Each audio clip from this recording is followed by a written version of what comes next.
Evet, merhaba değerli izleyiciler. Anahtar TV'ye hoş geldiniz. Bugün farklı bir konsept daha başlatıyoruz.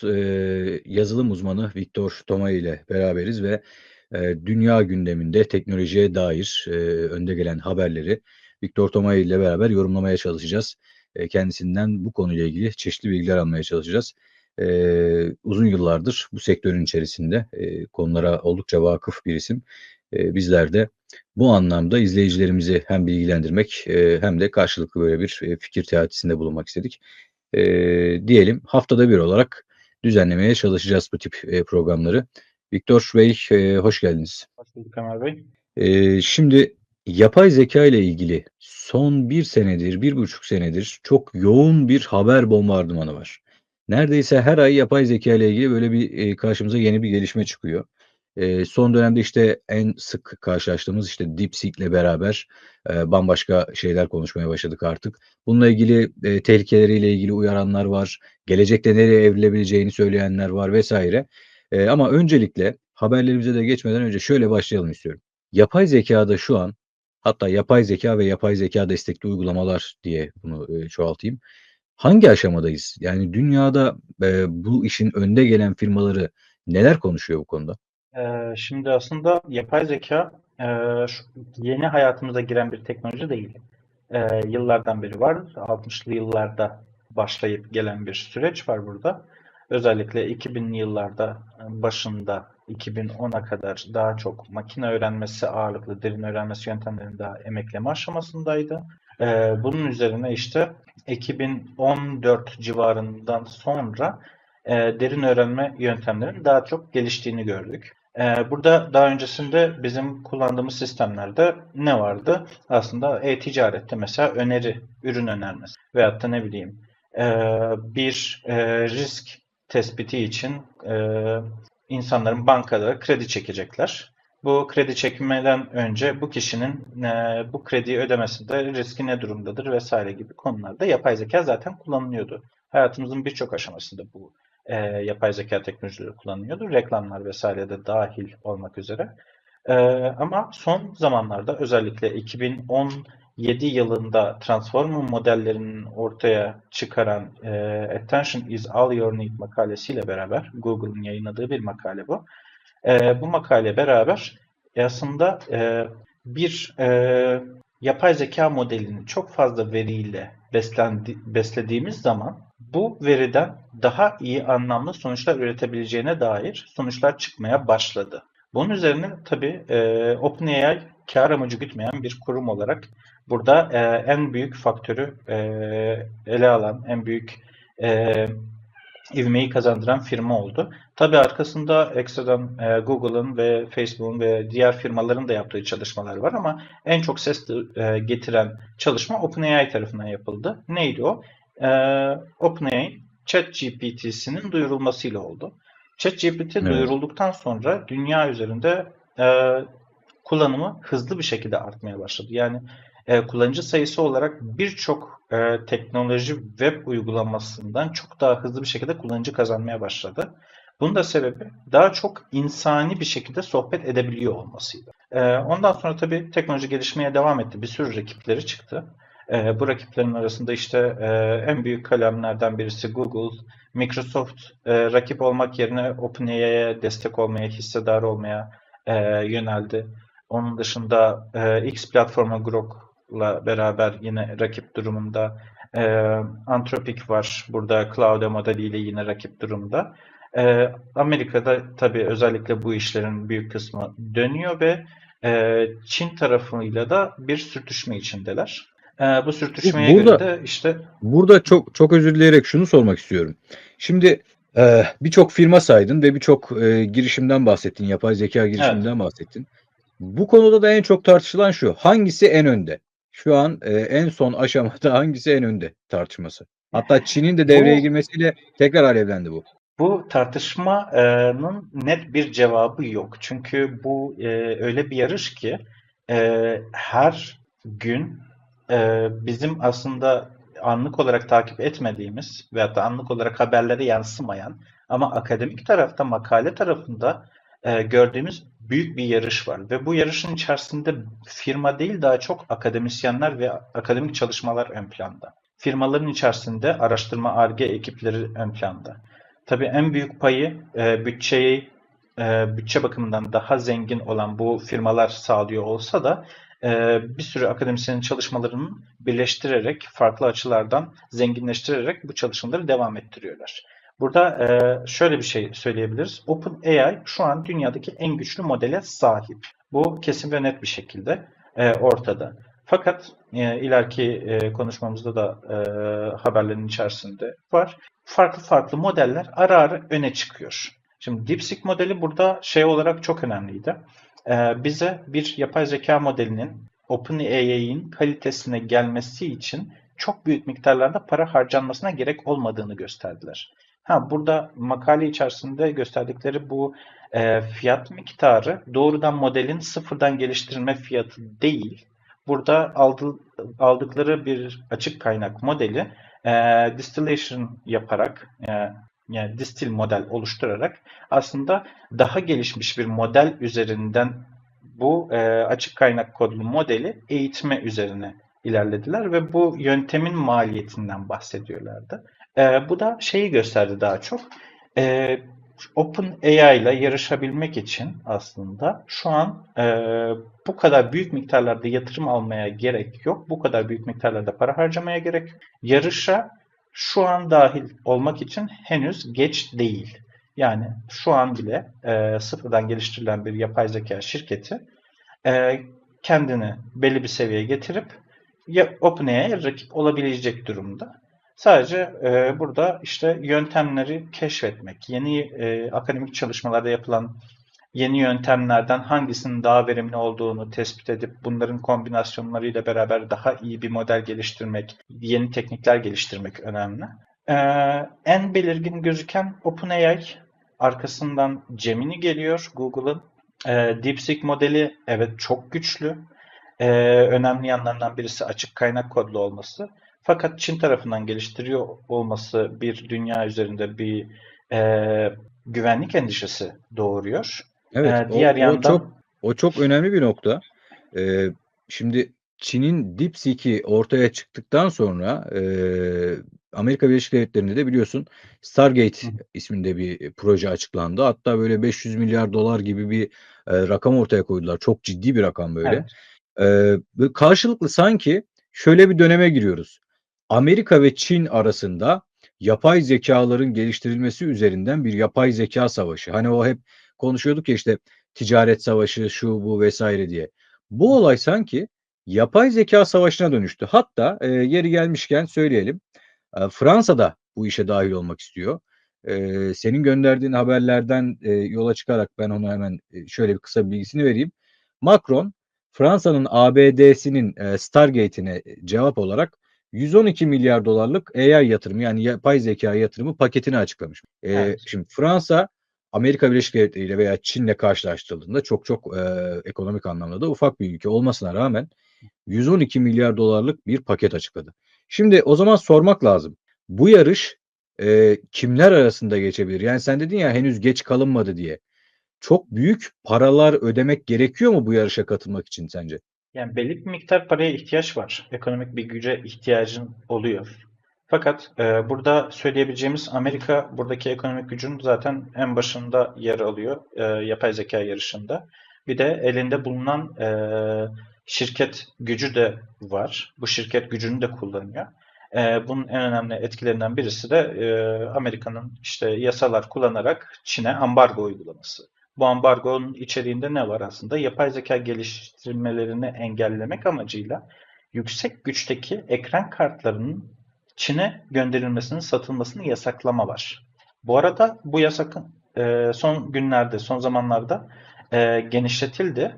E, Amerika'nın birincil ittifak olduğu ülkeler dahil olmak üzere bunlarda da belli limitler var. Sorulması gerekiyor. Ama birinci ittifakı dışındaki ülkelere de bu yapay zeka geliştirmeleriyle ilgili ekran kartı, grafik birimi, teknoloji satışı kısıtlanmış durumda. Bunun içerisinde Türkiye de mevcut bu arada. Yani Türkiye'de de ekran kartı alındığı zaman yapay zeka geliştirmek için biz elimizde büyük bir bütçe var diyelim.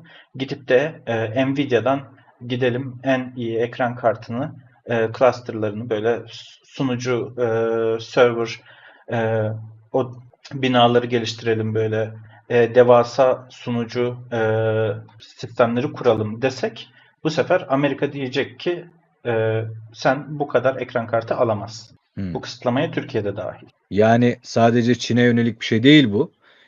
Diğer ülkeleri Evet. de kapsayan bir tarafı var ki burada problemlerden birisi belki şu olabilir.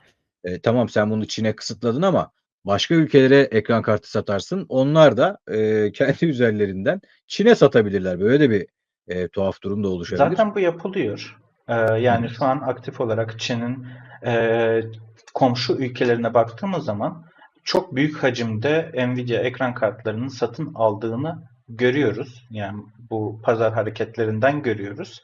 Fakat yine ülkelerin elektrik harcamalarına bakıyoruz. Elektrik harcamalarında bu kadar bir değişim gözlemlenmiyor. Yani bu demek oluyor Hı. ki bu ekran kartları bu ülkenin dışına çıkarılmış durum. Bir de şu var herhalde. Bunu Hamza Yardımcıoğlu ile beraber yaşamıştık. İstanbul'da CNR'da bir teknoloji firmasının temsilcisi geldi ve kendisi dedi ki mesela ya biz de dedi bir yapay zeka geliştiriyoruz. Türkiye'de muhtemelen de devlet destekliydi yanlış hatırlamıyorsam. Fakat dedi karşılaştığımız en büyük problem veri bulamamamız. Yani veri seti bulamıyoruz diyor. Evet. Çeşitli kurumlarla görüşüyoruz, oraya buraya başvuruyoruz ama yasal olarak hani desteklenmemize rağmen bize veri vermekten çekiniyor kurumlar ve firmalar. Dolayısıyla biz nasıl bu halde üstelik donanım yetersizlikleriyle beraber bu yarışa katılalım şeklinde böyle ufak da bir sistemi oldu açıkçası. Evet, zaten veri kısmı bu modelleri geliştirmek için gereken en önemli malzeme diyebiliriz. Çünkü veri ne kadar büyük ve kaliteli olursa bu veriden çıkan, üretilen model o kadar başarılı sonuç üretmeye başlıyor. Çünkü bizim şu an internette giriyoruz. Herhangi bir web sitesine girdiğimiz zaman Google'da arama yapıyoruz. Bir haber hakkı. Karşımıza çıkan envai çeşit web sitesi var. Bunların içerisinde troll olanlar var, yalan olanlar var, doğru olanlar var. Bizim veri içerisinden doğru olanları ayıklayıp bunun üzerine modeli geliştirmemiz gerekiyor. Şimdi baktığımız zaman e, haber siteleri mesela atıyorum OpenAI gidiyor New York Times'ın haberlerini çekiyor mesela. New York Times bu haberlerin telifini kendinde bulunduruyor. Normal bir şartlarda kullanıcılar girdiği zaman web sitesine insan olarak okuyup da o bilgiyi kendilerine alabiliyorlar ve bu bilgiyi kendi hayatlarında uygulayabiliyorlar. Ama bu arada insanlar ticari olsa da olmasa da bu bilgiyi uygulayabiliyorlar. Yapay zeka Hı. modellerini bu veriyle eğitmeye başladığımız zaman bu sefer etik sorular ortaya çıkıyor. Bu yapay zeka modeli üçüncü parti başka bir veri kaynağından beslenmiş durumda. Bu üçüncü parti veri kaynağındaki verileri hangi yollarla elde edilip de eğitildi sorusu var. Bu eğer scrape yöntemi dediğimiz web sitesinin içeriğini, metnini alıp indirme şeklinde ise izinsiz olarak bu etik ihlale giriyor. Ee, Ondan sonra bu modeli eğittikten sonra e, kar amacı güden çalışmalarda bu modelin kullanılması ve para kazanılması söz konusu. Bu durumda modelin kapasitesini belirleyen şey New York Times'ın içerikleri. Modelden para kazanan Hı yapay hı. zeka şirketi. New York Times'ın ürettiği bu kaliteli içerikten ya da yani şey olarak varsayıyorum, örnek isim olarak veriyorum New York Times. Kalite konusunda bir şey diyemem. Ama orada üretilen içeriklerin hakkı New York Times'ta. Onun arkasındaki eforu, o üretilen içerikle elde edilen karı hiç olmazsa belli bir miktarına sahip olması makul gözüküyor. Ama yapay Evet. zeka şirketleri burada şey yoluna gitmeye başladılar son zamanlarda. Ben bu datayı çekeyim, bana dava açarlarsa cezasını öderim. Zaten yapay zeka modelimden daha fazla kazanıyor. Böyle bir sıkıntı da var. Evet. Tabii bu telif Tabii. konuşmalarının çoğu şeyle başladı. Daha çok görüntü oluşturma, resim oluşturma modellerinin sanatçıların resimlerinden ilham alarak görüntü üretmesiyle başladı.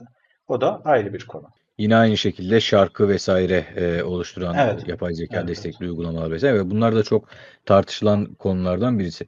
Şimdi yavaş yavaş haberlerimize geçelim istiyorum. Tamam hocam. Eee, Viktor, ilk sıraya koyduğum haber acayip bir gelişme. Elon Musk var biliyorsun artık bizim meşhur Evet. internet fenomenimiz, meşhur SEO'muz ve meşhur trollümüz diyebilirim belki de artık. OpenAI'yı satın almak istedi ve bununla ilgili bir çağrıda bulundu. Ardından, yani OpenAI dediğimiz, ChatGPT'den bahsediyoruz. Ardından bir karşılık geldi kendisine. İstiyorsan sen onu bir aktar. Önemli bir gelişmeydi bu konu. Yani Şimdi Twitter'ı aldığı gibi bir anda almak istedi adam.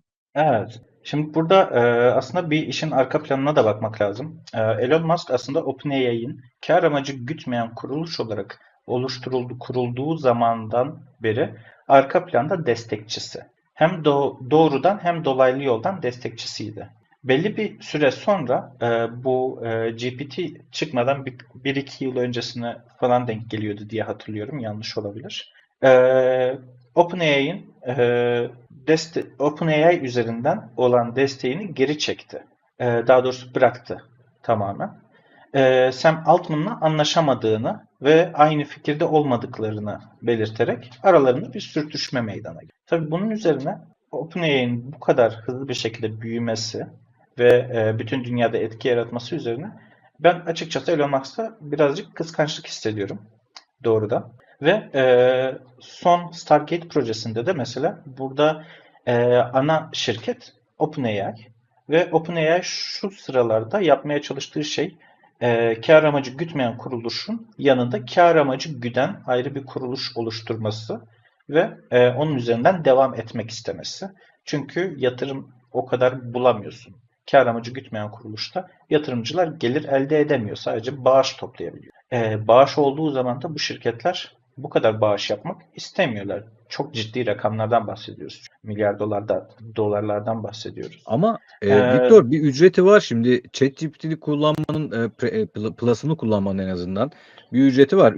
API kullanmak istersen, API, hı hı. yöntemiyle kullanmak istersen yine karşına bir ücret çıkıyor. Yani aslında bedava da vermiyorlar bunu. Neden bedava verilmemesine rağmen, kamu şeyi, hani bedavaymış gibi bir algısı var? Aslında bedava veriyorlar. ChatGPT'ye şu an hiç hesap açmadan bile Ücretsiz girip de bir versiyon. şeyler yazabiliyor. Evet. Daha iyi modelleri, daha iyi seçenekleri kullanabilmek için ücret ödemeni bekliyorlar. Çünkü arkasında belli bir elektrik harcanıyor, belli bir sunucu sistemi var, belli bir ihtiyaç var. Burada aslında bir nevi bağış yapmış oluyorsun OpenAI'ye. Yani tam olarak arkandaki Amerika'nın bu şirket yönetim, şirket politikalarını vesaire hakim değilim ama şey kısmında OpenAI'nin bir yan kuruluş kar amacı güden ve gütmeyen iki bölümden oluştu ve burada ChatGPT'nin kar amacı güden kısma doğru kaydırılmaya çalışıldığı konusunda net bir çizgi var. Burada Sam Altman yatırım toplamaya çalışıyor ciddi miktarlarda. Elon Musk'ın bu yaptığı teklif 97,4 milyar dolarlık bir teklif yaptı. Sam Altman için. Yani OpenAI'nin kar amacı gütmeyen kurumunu satın almak için yaptığı teklif bu. Aynı zamanda Sam Altman'ın yatırım toplama stratejisini de sekteye uğratmış durumda. Niye? Çünkü aslında Sam Altman belirsiz bir şirket değeri üzerinden daha çok miktarlarda yatırım toplayabilecekken bir anda şirkette Elon Musk'ın verdiği teklifle karşılaştırılan bir yatırım şekline döndü. Yatırım arama sürecine dönüştü. Çünkü burada OpenAI'ye yatırım yapacağım ben. Yarın öbür gün bu kar amacı giden bir kuruluş olacağı için ben bu kurumdan kar bekliyorum. Kendi yaptığım yatırımdan kazanç bekliyorum. Bu durumda ne oluyor? Sam Altman'ın istediği yatırım miktarının büyüklüğü benim şirketin ne kadar değere ulaşacağını bir öngörmem gerekiyor ki ben onu kabul edeyim. Bu yatırım yapmayı kabul edeyim. Bu durumda da Elon Musk 97,4 milyar dolarla şirketin şu an maksimum değeri sınırlı. Ben bu kadar veririm demesi. Yatırımcıları Aslında da bir değer biçti yani. Dolayısıyla onun evet, üzerinden bir manipülasyon da oluştu.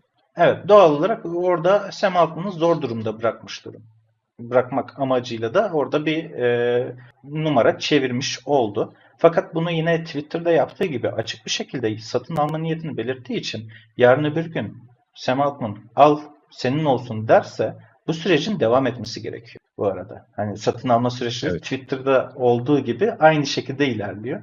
Bir anda kafasına esti yazdı. Tamam yazmış olabilirsin ama sen burada bildiğin açık teklif verdin. Evet. Yani burada Onun da bu evet. onun da verdiği bir karşılık var şeyin OpenAI'ın yöneticisinin. O da acayip. O da ayrı bir şeyi var Yani onun da. İlginç bir tarafı var. Sam Altman'ın verdiği cevap doğrudan yine Twitter üzerinden bununla konuşmalar geçiyor. 9,74 milyar dolarla yani 10 kat daha az bir miktarla biz X'i satın alalım dediler. Yani Sam Altman o şekilde ifade etti. Çünkü X'in altında bu arada X AI da var. Yani aslında baktığım zaman Grok ve yapay zeka süreçleri var. Bunlar doğrudan altında mı emin değilim bu arada. Ama yapay zeka kısmı ve en önemlisi Twitter datası var. OpenAI Twitter datasına da erişemiyor. Mesela burada da Twitter yani X platformunu satın almak isterse Sam Altman bu da OpenAI'ye dolaylı yoldan veyahut da doğrudan bir katkı sağlayacaktır. Yani bunlar yine çok boş da değil ama aslında birbirlerine göndermeli bir didişme olarak düşünebiliriz. Tam bir trolleşme yani. Bu çok acayip bir Evet. tablo. Şimdi tabii şeye de çok kısaca değinelim istiyorum. OpenAI'ın yeni sürümleriyle ilgili bilgiler gelmeye başladı. Hı hı. Buna da böyle kısaca değinmek istiyorum. O konuyla ilgili de yorumlarını alayım senin. Yani şu an OpenAI'nin en güncel piyasaya sürdüğü e, Deep Research denilen bir sistem duyurdu. Yakın zamanda Pro kullanıcılarına gelecek. Şey kısmına da $200 paketin ismini unuttum şimdi. Orada hali hazırda kullanılır durumda Deep Research. Yakında da Pro yani $20 olan paketine de gelecek. Buradaki olay şu, bir araştırma konusu belirliyorsunuz, yazıyorsunuz. Ardından bunu mesaj olarak gönderiyorsunuz. Arka planda artık bu araştırma bitene kadar, bu dakikalar sürebilir, saatler sürebilir araştırmanın kapsamına göre. Arka planda bir araştırma süreci yürütülüyor ve çok detaylı bir şekilde rapor sunabiliyor. Böyle bir araç duyurusu yaptı aslında. Hemen bunun peşine aslında Twitter üzerinden Sam Altman 4,5 modelini ve 5 modeli hakkındaki gelecek vaatlerini, gelecekte yol haritalarını anlattı. Bu yol haritasına göre 4,5 modeli düşünmeyen model yani anında cevap veren yapay zeka modeli olarak son model olacağını söyledi.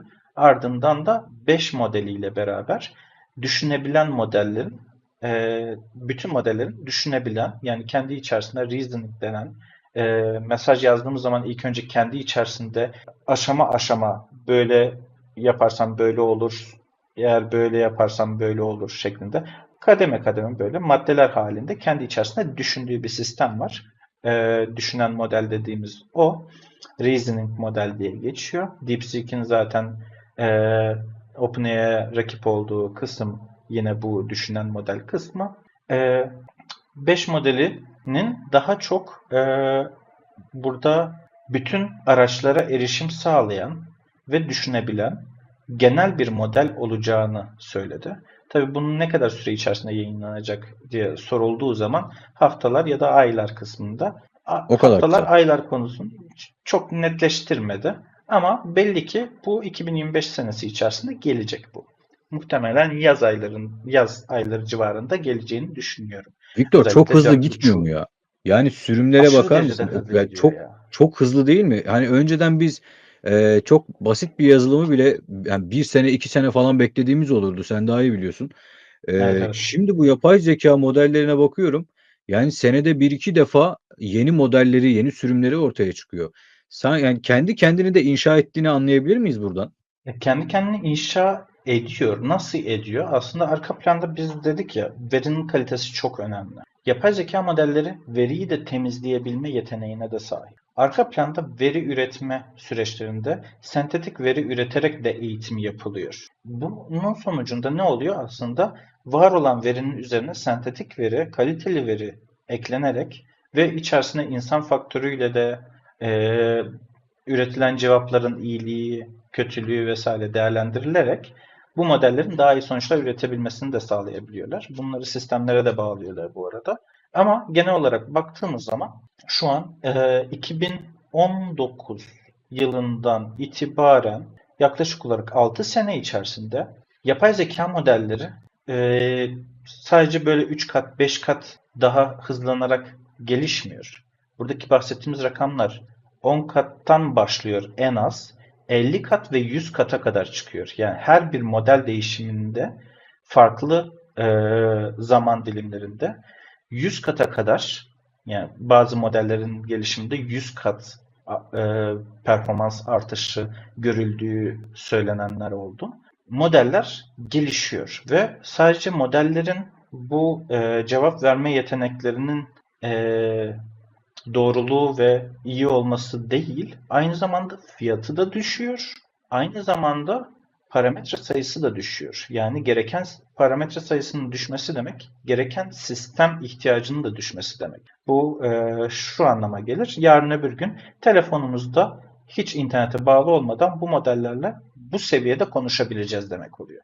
Şu an bu seviyede değiller, evet. Ama bu seviyeye yakın modeller önümüzdeki dönemlerde cep telefonumuzda internet olmadan çalışabilecek durumda olacak. Yani bunu Çok önemli öngörebiliyoruz. bir, evet, bu çok önemli bir gelişme olur hakikaten. Yani internetsiz telefona bu kadar büyük veriye, bilgiye sahip bir yazılımı telefonunuza yükleyebilmek herhalde bu şeyleri, bilim kurgu filmlerini gerçek hayatta yaşama noktasında çok yakınlaştırıyor bize.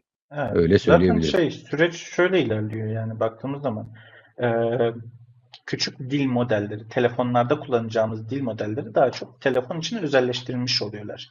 Genel Evet. internet bilgisine sahip olmuyorlar da cihaz hakkındaki bilgilere ve metin bilgisine sahip oluyorlar. Hatta üzerine bir de görüntü işliyorlar. Ekranda ne var ne yok, bunlar üzerinde çalışabiliyorlar. Hatta üzerine bir de resim işleme kabiliyetleri de kazandırılabiliyor. Resmin içerisinden istenmeyen bir objeyi silme vesaire gibi şeyler zaten hali hazırda yapılıyor. Bunlar küçük küçük modeller, farklı farklı. Bu boyutta OpenAI'nin geliştirdiği büyük dil modelleri çapında zekaya sahip modeller telefonlara henüz tam olarak entegre değiller. Entegre olamıyorlar çünkü çok fazla sistem kaynağına ihtiyaç duyuyor. Tabii bu gelişme hızına baktığımız zaman sistem kaynağı kısmı telefon cihazına kadar düşebilir. Evet. Muhtemelen birebir denge olmayacaktır. Ama çoğu ihtiyacımız, gündelik hayatımızı çok rahat sürdürebileceğimiz modeller haline gelecektir. Ama bu esnada çok daha önemli bir şey var. Yapay zeka teknolojisinde AGI'ye doğru gidiyoruz. AGI dediğimiz şey Artificial General Intelligence. Yapay genel zeka diye geçiyor. Şimdi yapay genel zeka insana verilen herhangi bir işi tek başına hiçbir araca ihtiyaç olmadan yapabilecek duruma gelen yapay zeka modelleri demek. Yani bir Çok insan, mesela atıyorum muhasebeci, oturup çalışırken yaptığı işi yapay zeka modeli de yapabiliyor olması. Bunun üzerine Artificial Super Intelligence var. AGI'nin üzerinde. Burada artık bütün her şey otomasyona bağlanmış durumda. Yapay zeka, yeni yapay zeka gelişmelerini kendisi de üretebiliyor duruma geliyor. Yani baktığımız zaman artık belli bir süre sonra yapay zeka geliştirmelerinde insanlar, yazılımcılar vesaire çalışmayacak. Yapay zekanın kendisi çalışacak ve kendinden daha iyi bir versiyonunu kopyalayabilecek. Vallahi Viktor, biraz daha konuşursak sen bu olayı Matrix'e doğru götüreceksin. Biraz o tarafa doğru gidiyor. Sanırım oraya doğru gidiyor olay yani. Şimdi bak, bu soruyu sorma sebebim de şuydu. Bana gönderdiğin haberlerden bir tanesi de, bu arada değerli izleyiciler, bu haberler güncel haberler. Yani en fazlası sanıyorum bir haftalık kadar. Bir iki Şimdi haftalık başlık haberler. şöyle. Yapay zeka artık kendini kopyalayabiliyor. Bu da uzmanları dehşete düşüren bir dönüm noktası demiş başlıkta. Evet. Altında açıklama metninde de bilim adamları yapay zekanın kritik bir kırmızı çizgiyi aştığını ve kendini kopyaladığını söylüyor. Yeni bir Evet. çalışmada Çin'den araştırmacılar iki popüler büyük dil modelinin kendilerini klonlayabileceğini gösterdi diyor. Yani burada benim çok dikkatimi çekti. Bilim insanlarının yapay zekanın kırmızı çizgiyi aştığını iddia etmeleri. Bu hakikaten bütün şeyin, koca haberin özeti mahiyetinde bir cümle bence. Aslında baktığımız zaman şu an yapay zeka modelleri eee, PhD dediğimiz profesör seviyesinde teknolojik gelişmeleri, teknolojik çalışmaları veya da genel herhangi bir çalışmayı, bu matematik, yazılım, sosyal bilimler, kanunlar vesaire herhangi bir konuda PhD seviyesine geçmiş, ulaşmış durumdalar. Yani seviye olarak baktığımız zaman aslında bu araştırmaları yapabilecek kabiliyete sahip oldular çoktan. Yani ama bu sistemin çalışması açıkçası bu kadar hızlı değil. Çünkü bunun için çok büyük miktarda bir sistem kaynağı kullanmak gerekiyor. Hani bunu zaten kişisel bilgisayarlarımızda yapamayacağımız gibi sunucularda vesaire çalıştırdığımız zaman bu sunucular şu an yapay zeka modellerini geliştirmek için kullanıyorlar. Yapay zekaya yeni bir model geliştir demek için değil. Ama bunun çalışmaları da yapılıyor. Evet. Yani ufak tefek. Ve baktığımız zaman hani yapay zekanın yeni yapay zekalar geliştirmesi, yeni akademik araştırmalar yapması, bu akademik araştırmalarla beraber yeni teknolojiler üretmesi, bu yeni teknolojileri de gündelik hayatımıza uygulanmasını imkan tanıması açısından çok önemli bir çizgi bu. Yani baktığımız zaman yapay zeka kendini kopyalayabiliyorsa kendi üzerinde ince ayar da yapabilir. Yani kendi üzerinde bir konuda daha iyi bir model üretilmesini sağlayabilir. Ve şey olarak e, baktığımız zaman bu gelişmeler katlarca hızlı bir şekilde ilerliyor. Yani biz bir sene önce yapılan bir araştırmada okuduğum bir makale vardı. Hatta 2023 yılında yapılan araştırmada diyorlardı ki 2025 yılında burada bir tane tablo vardı. Şu an elimde yok. Gösteremiyorum ama e, AGI dediğimiz şeye ulaşmamız bizim 2030'u bulur. 2025 yılında biz ChatGPT 4'ün şu an 4O modeli var ve O1, O3 modelleri var piyasada. Ama 2025 yılında ChatGPT'nin 4'ün seviyesinde olacağını varsayıyorlardı bilim insanları. Bunların öngörüsü bu şekildeydi. Bu popüler bir araştırmaydı. E, Ama baktılar ki bu araştırma yayınlandıktan sonra bir sene içerisinde 2024'te ChatGPT 4 seviyesi çoktan geçti. Geçildi. Yani o kadar hızlı gelişiyor ki burada akademik araştırmacılar bu gelişmelerin öngörüsünü dahi yapamaz durum. Şimdi Tahmin yapay zeka edilemez hale modeli, geldi. evet, tahmin edilemez duruma geldi. Yapay zeka kısmında ise şu an kendi model kendini üretebiliyor. Evet, üretebildiğini gösteren çalışmalar yapıldı. Bunun üzerine biraz daha gidilecek. Zaten baktığım zaman bir 2-3 yıldır GitHub üzerinde çeşitli uygulamalar herhangi bir yapay zeka modelini alıp da çeşitli yazılımlar geliştirmesi isteniyordu. Bu zaten vardı. Şimdi yazılım olarak bir de modelin kendisini üretmesi söz konusu. Hızı da Burada tabii artıyor. burada şey de ilginç bir konu tabii. Şimdi yapay zeka modelini kurgularken, eğitirken vesaire bazı kıstaslar koyuyorlar ona. Bazı kırmızı çizgiler çekiyorlar. İşte şuna giremezsin, bunu konuşamazsın, bunu kapat, bunu aç vesaire vesaire. Bazı etik değerler yüklüyorlar falan. Fakat bence kaçırdıkları bir şey var Viktor. O da şu. Hatta biz seninle seneler önce bunları konuşuyorduk ve seneler önce de aynı kaygıları dile getiriyorduk karşılıklı istişarelerimizde. Eee, Yapay zekâyı siz ne kadar engellemeye çalışırsanız çalışın, ne kadar kıstaslar koyarsanız, ne kadar kırmızı çizgiler belirlerseniz belirleyin. Eğer o bir şeyi yapmak isterse onu yapmanın iğne deliğinden geçme yolu da olsa bir şekilde yolunu bulacaktır. Zaten bunu tabii bir şey olarak söylüyorum, spekülatif olarak söylüyorum ama mesela Matrix filmindeki olay neydi? Yapay zeka insanları aslında insanlara hizmet etmek için ilk başta ortaya çıkarılıyordu. Fakat ardından insanları köleleştirme olayına evriliyordu. Bunu da insanların iyiliğini aslında ilk başta düşünerek bir kurguya girip yapıyordu. Yani orada yanılgıya girilen bir nokta var bence. O da bu nokta. Ne kadar engellemeye çalışsanız çalışın. O kendi kendisine bir bahane, bir şey sizin aklınıza gelmeyen. Çünkü sizden belki milyon kat daha hızlı düşünebilen, belki siz 100 tane insanın, 1000 tane insanın hafızasındaki bilginin milyon katı daha fazla bilgiye sahip olan bir makine geliştiriyorsunuz. Ve bunun sizin belirlediğiniz basit kurallar çerçevesinde kalabileceğine inanıyorsunuz. Bu da biraz bana naiflik geliyor açıkçası. O yüzden ben burayı da önemsiyorum. Bilmiyorum, sen birkaç cümle eder misin bununla ilgili? Yani şöyle söyleyeyim, yapay zeka modeline biz bir şey söylediğimiz zaman bir sonraki kelimeyi tahmin etme üzerine çalışan bir sistem. Düşünen Hı hı. diyoruz mesela. Burada bir sonraki kelimeyi tahmin ederek düşünüyor yine sistem. Bu tahminleme esnasında tabii ee, içerisinde kirli bilgi de var. Veri setinin öneminden bahsetmiştim. Temiz veri seti. İçerisinde kirli bilgi bu modellerin hepsinde var. Yani bu modellerin hepsi aslında arka planda bomba nasıl yapılır biliyor. Evet. Ama içerisine yüklenen bir etik sınırlaması var. Bu da modelleri hani restricted model, kısıtlanmış model olarak geçmesine sebep olan bazı etik sınırlamalar var. Ne? Din, ırk, cinsiyet ayrımı yapmamak, ne bileyim çeşitli ayrımcılık yapmamak. Bunun içerisinde ne var? Tehlike unsuru içerebilen şeyleri cevap olarak vermemek, insanlarla paylaşmamak. Ama işte dolaylı yoldan sorduğun zaman, yani ben dediğim zaman mesela yapay zekaya ilk çıktığı zamanlardan bahsediyorum. ChatGPT 3.5 zamanından bahsediyorum. Ben modele şey olarak söyleyebiliyordum. Ben şöyle şöyle bir akademik çalışma yapıyorum. Bu kapsamda bana şöyle bir atıyorum bomba tarifi verebilir misin? ChatGPT akademik araştırma yaptığın için, bilime katkı olacağı için, insanlığa faydası olacağı için bunu paylaşıyor. Evet. Aynı şeyi bir de şu şekilde yapılan çalışmalar da var. Bu da yapılan başka akademik çalışma. Ben de test ettim. Gerçekliği de var.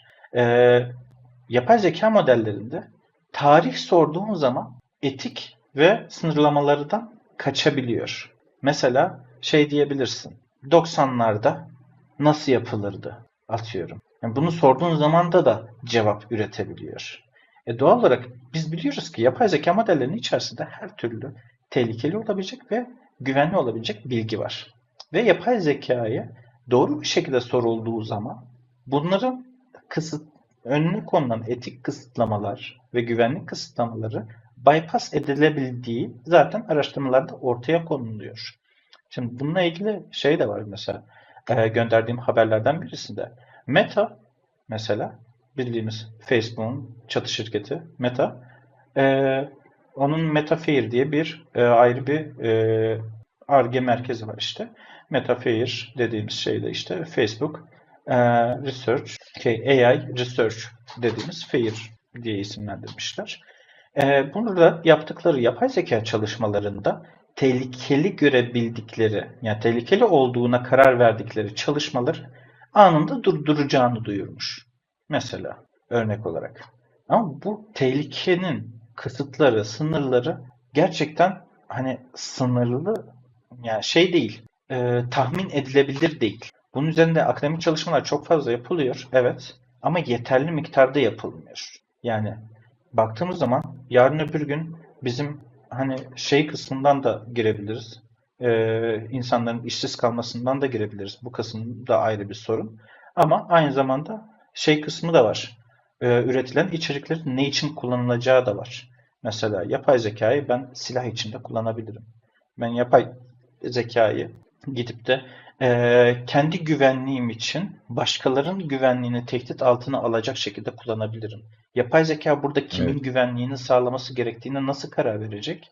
Tabii ki de kendini üreten veyahut da yapay zekayı çalıştıran taraftan olacak. Burada taraf tutmak zorunda kalıyor. Yani baktığımız zaman Maalesef. tamam, şey olarak baktığımız zaman çok klasik bir soru vardır.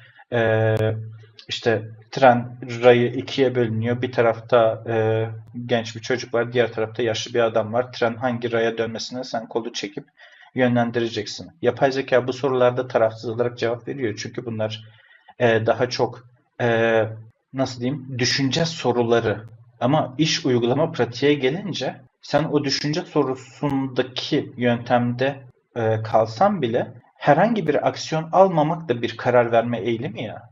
Yapay zeka orada Evet. aksiyon almamayı da tercih edebilir. Atıyorum birisinin hayatını kurtarabilecekken aksiyon almayıp yapay zeka birisinin hayatını kurtarmayabilir. Bunlar da risk unsuru. Yani bir sürü burada arka planda düşünülmesi O gereken zaman çok fazla konu var. çok fazla şey var ve maalesef bunlar düşünülmeden henüz böyle yerli yerine oturmadan hızlı bir şekilde o yapay zeka çalışmaları devam ediyor. Hatta bu konuda zaten uyarılar falan da olmuştu. Elon Musk bile mesela uyarmıştı ya biraz sakin olun, biraz yavaş gidin falan diye böyle. Hatırlıyorsundur Evet. sen de o konuşmaları. Şimdi geçtiğimiz günlerde bununla ilgili bir gelişme oldu. Hemen okuyalım haberimizi. Şimdi Fransa'da düzenlenen Uluslararası Yapay Zeka Eylem Zirvesi'nde 61 ülke ortak bildiri imzaladı. Bildiriyle yapay zekanın açık, kapsayıcı ve etik olması konusunda uzlaşıldı. Fakat bilin bakalım değerli izleyiciler bu bildiriye hangi ülkeler imza atmadı? Tahmin edebileceğiniz gibi birisi Amerika Birleşik Devletleri, diğeri de İngiltere. Şimdi Yani, sebep olarak ortaya sundukları şeye bakıyoruz. Diyorlar ki bu bildiriye, bu karara imza atarsak yapay zekanın gelişiminin önüne, hani, set çekmiş gibi oluruz. İşte, inovasyonunu engelleriz falan gibi böyle klasik Amerikan, şeyleri, lafları, lakırdıları kullanıyorlar. Aslında açık açık bu, bana göre arkadaş biz yapay zekâda sizlerden öndeyiz ve kusura bakmayın siz istediğiniz şeye imza atın, biz atmıyoruz, demenin kibarca şekli.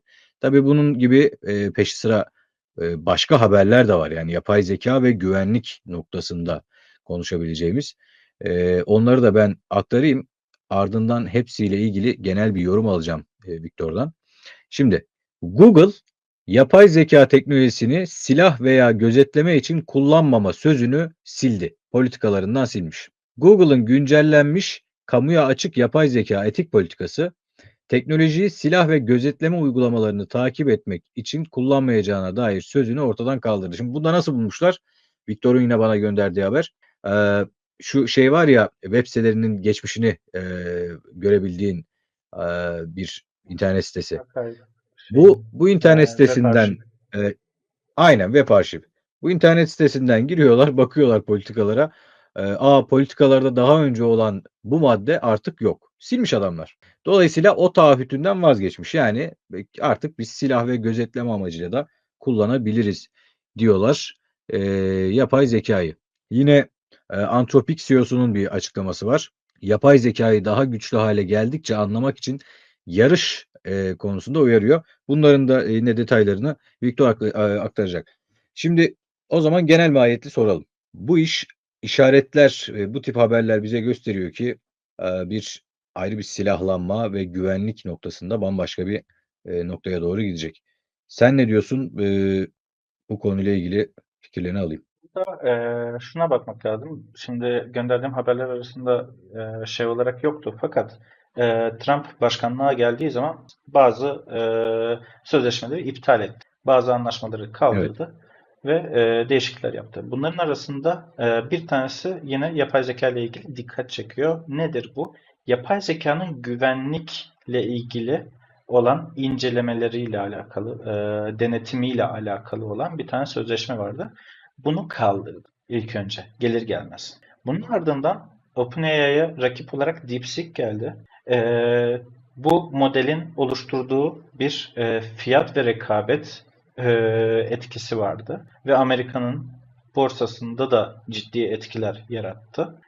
Baktığımız zaman şimdi Amerika şunu düşünüyor olma ihtimali çok yüksek ve çok da mantıksız da diyemem ama bunun sonuçlarını da düşünmek lazım. Çünkü ee, sen etik sorumluluk sahibi bir yapay zeka modeli üretiyorsun diye başka bir ülke veyahut da başka kişiler yine etik ve sorumluluk sahibi modeller üretecek diye bir şey yok. Burada genel olarak şirketler kendi aralarında anlaşma yapsa bile biz görüyoruz ki açık kaynak kodlu olarak insanlar paylaştıkları etik kuralları ihlal eden bir sürü model var. Ve bunların denetimi yapılmasına imkan yok. Çünkü yani herhangi bir yapay zeka konusunda bilgi sahibi birisi oturup evinde bu modeli geliştirebilir. Ya Viktor hatırla İlla geçen sene miydi?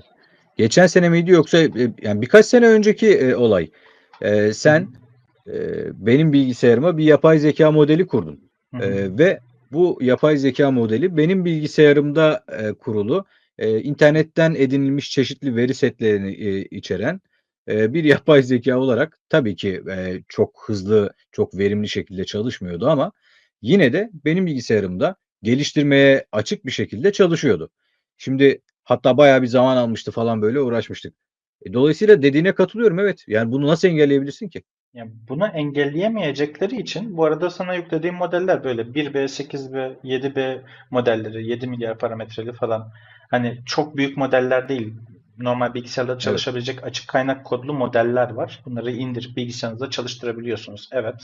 Çok yüksek performans göstermiyorlar ama yine hiç olmazsa basit diyaloglarda veyahut da bir dokümanı özetlemek için, yazım hatalarını düzeltmek için internete bağlı kalmayabiliyorsun. Şimdi bu modelleri etik kaygılarla üreten şirketlerle etik kaygısı olmayarak üreten şirketler karşılaştırıldığı zaman yapay zekaya harcanacak hem maliyet hem iş gücü bakımından çok fazla fark oluşuyor. Etik kaygıları gözetlemeyen model bir anda taklalar atabilir. Niye? Çünkü veri kaynağını alacaksın. Etik kaygıları gözetlemiyorsan sen gidip de telif hakkı içeren verilerle besleyebilirsin. Yani bunun yasal sonuçları olur olmaz o ayrı bir konu.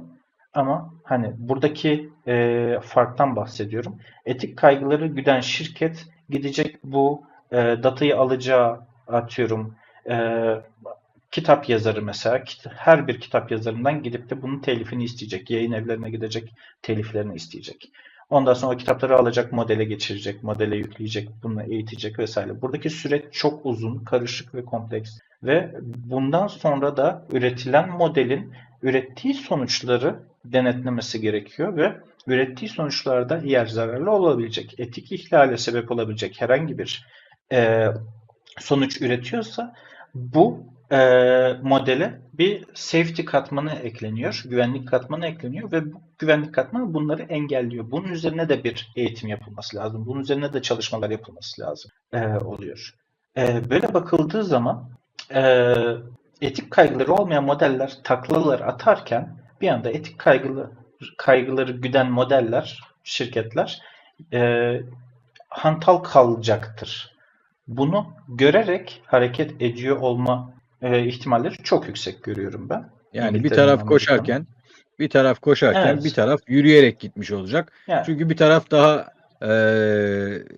etik değerlere bağlı, evet. daha sağlıklı bir yöntem izlemeye çalışıyor. Diğer tarafın hiç umurunda bile değil ki, Çin konusunda mesela bundan endişe edebiliriz. Evet. Çin'in bu anlamda Evet. hem etik kaygı hem Çin'in telif konusunda sansürlediği çok başka şeyler sağlıklı bir var. geçmişi yok. Orada Çin'in Evet. sansürlediği başka şeyler var. Özellikle Çin'le alakalı Çin'in devletinin istemediği bilgileri cevap vermesini engellemişler modelde. O da ayrı bir yük oluşturuyor ama baktığın zaman Evet. etik kısmı çok büyük bir engel yapay zeka gelişmelerinde. Ama bu engel olarak düşünmemek lazım. E, Gelişmeleri yavaşlatıyor şeklinde düşünmemek lazım. Çünkü bu engel olmazsa eğer biz bunun önünde ne gelecek bilemeyiz. Yani bizim karşımızda bir anda yapay zeka ile donatılmış robotlar bizim canımızı, hayatımızı tehlikeye atması söz konusu olabilir. Hiç bilmediğimiz yerlerden gelen robotlar çıkabilir yani. Hani çok spekülatif veya çok absürt bir örnek olarak söylüyorum bunu ama yani Hı. baktığımız zaman karşımıza ne geleceğini bilemeyiz. Yarın öbür gün gidip de e, etik kaygılar gütmeyen bir model bize sosyal mühendislik yaparak bütün kişisel datalarımızı, kredi kartı bilgilerimizi çalarak bankamızı otomatik olarak boşaltan yapay zeka modelleri çıkabilir yani. Bunu Tabii. yapmanın önünde Hırs herhangi bir engel de yok. Hırsız yapay zeka modelleri, dolandırıcı yapay zeka Hı hı. modelleri, işte, yani bunları o kadar çok türetebilirsin. İşte Ya, bilgisayar korsanı, modelleri falan filan. Bunun sadece önünde bir modelin üretilme şekli de değil, modelin kullanılma şekli de burada önemli. Çünkü ne kadar etik bir model üretsen de kullanıcılar bunu manipüle edebiliyor. Bu da ayrı bir tartışma konusu. Viktor, ağzına sağlık. Aslında bu, Teşekkür yapay ederim. zekânın, oluşturabileceği problemlere, şu an buna yönelik benzer örnekler var mı? Bunlara yönelik böyle ayrı bir yayın yapmak istiyorum seninle. Öyle ayrı kısa da olsa bir yayın Tamam. yapmak istiyorum.